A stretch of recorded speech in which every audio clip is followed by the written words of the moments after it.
Welcome back to Crime Chronicles. Today we take a look at Sean McGovern, one of the most powerful men in the Kinahan criminal organization. Who is he, and what is his role in the cartel? Stay tuned to find out why Sean McGovern might now be the biggest threat to the Kinahan family and their continued freedom. Sean McGovern, who was once a key member of gangster Liam Byrne's organised crime group in Dublin, was recently named as one of 6 key figures of the Kinahan cartel.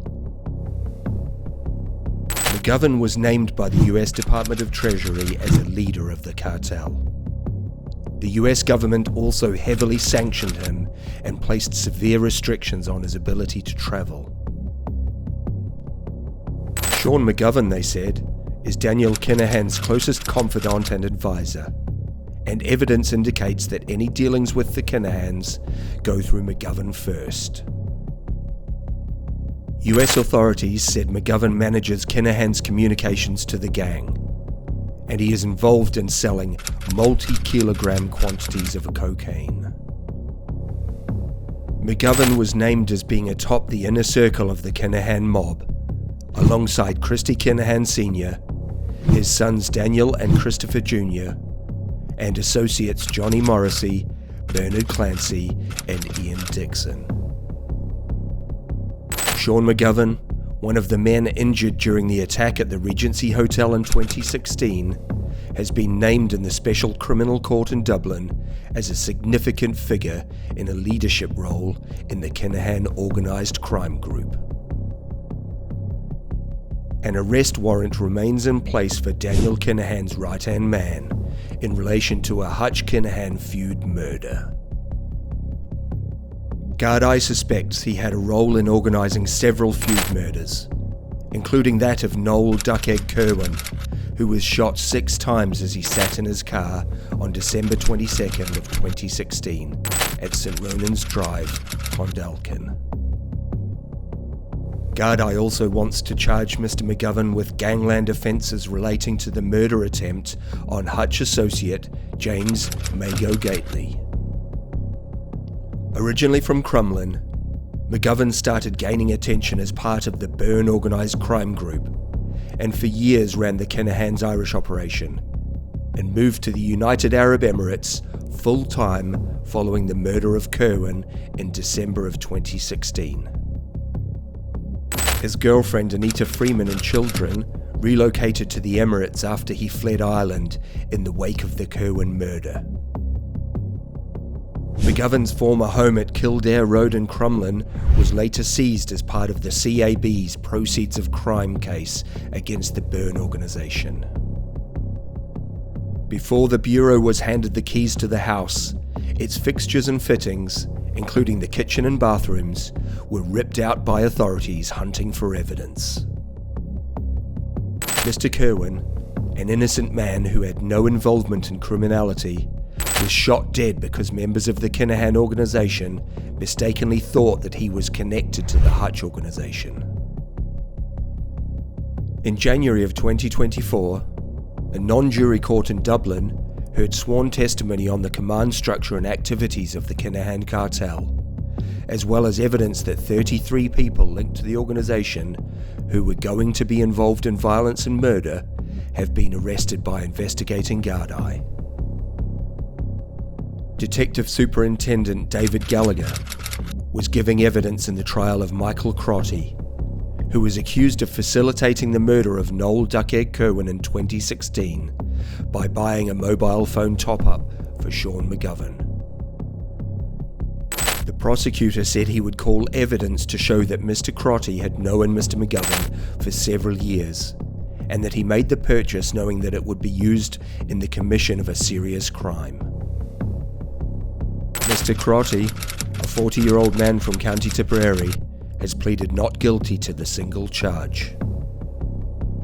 This trial is an indication that authorities are using a time-tested tactic in tackling organised crime gangs, by starting with low-level criminals and using charges against them to flip them and work their way up the food chain. In April of 2022, a European arrest warrant was issued for Sean McGovern, and efforts to extradite him from Dubai were started. The Republic of Ireland does not currently have an extradition treaty with the UAE, which is why high-value Irish criminals have been happily living openly in the area for many years. McGovern's extradition from his desert bolt hole in Dubai is being seen as a test case ahead of the Irish state's moves to bring home all members of the Kinahan cartel leadership. Following the Regency attack in March of 2016, Gardaí was tasked with investigating the activities of the Kinahan and Hutch organisations, which were involved in a murderous feud from 2015 to 2018. Since 2015, Superintendent Gallagher said he has been personally involved in prosecuting those in leadership roles within those organisations and members or associates and others who enhanced the criminal activities of the organisations. He said that he led at least 8 investigations which resulted in interventions where there was an imminent threat to the lives of persons who were to be attacked using firearms by members of the Kinahan organisation. As a result of operations in which he was involved, he said 33 people had been arrested in situations where they were going to be involved in violence and the murder of persons in the other criminal organisation. Those 33 people were arrested and prosecuted for offences including conspiracy to murder, involvement in the Kinahan criminal organisation, drug trafficking, firearms offences, and money laundering, he told the court. He added that all of this has given me a unique insight into the roles, activities, and criminality of the organisation as a whole, as well as individuals within that organisation.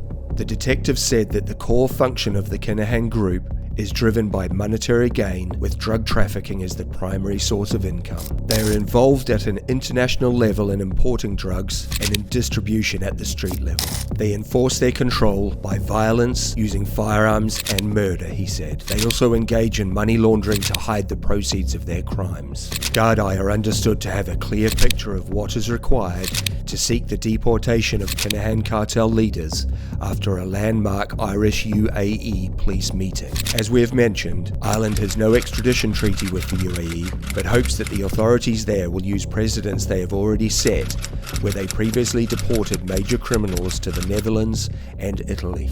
Garda Commissioner Drew Harris travelled to the United Arab Emirates and met the Commander-in-Chief of the Dubai Police to discuss possible legal avenues for the deportations. That meeting in September of 2023 came the day after he and Ireland's ambassador to the UAE, Alison Milton, met government officials. It is understood that Garda HQ believes the meetings went very well and that they established a good relationship and a level of trust. There is a clear picture of what is required from each side to get this over the line and the work needed to get there, said one source. There is a mountain of evidence against Sean McGovern, from his alleged involvement in a murder, as well as his high-level role as Daniel Kinahan's right-hand man in one of the world's largest transnational drug cartels. This evidence, as well as the large bounty on his head and restrictions placed on his assets and travel, mean that McGovern is being boxed in by the authorities. The final nail in the coffin will be if Ireland manages to extradite him to face a court in Dublin. And if they make that happen, the next stop would be the Kinahans themselves. And what are the chances that he might flip on his employers? One thing is for sure, Sean McGovern must be spending a lot of time looking over his shoulder in Dubai these days. Thank you for joining us today on Crime Chronicles. If you like the story, please give it a thumbs up. If you want to hear more crazy stories from the world of crime, then subscribe to the channel and ring the bell so you don't miss when new content drops.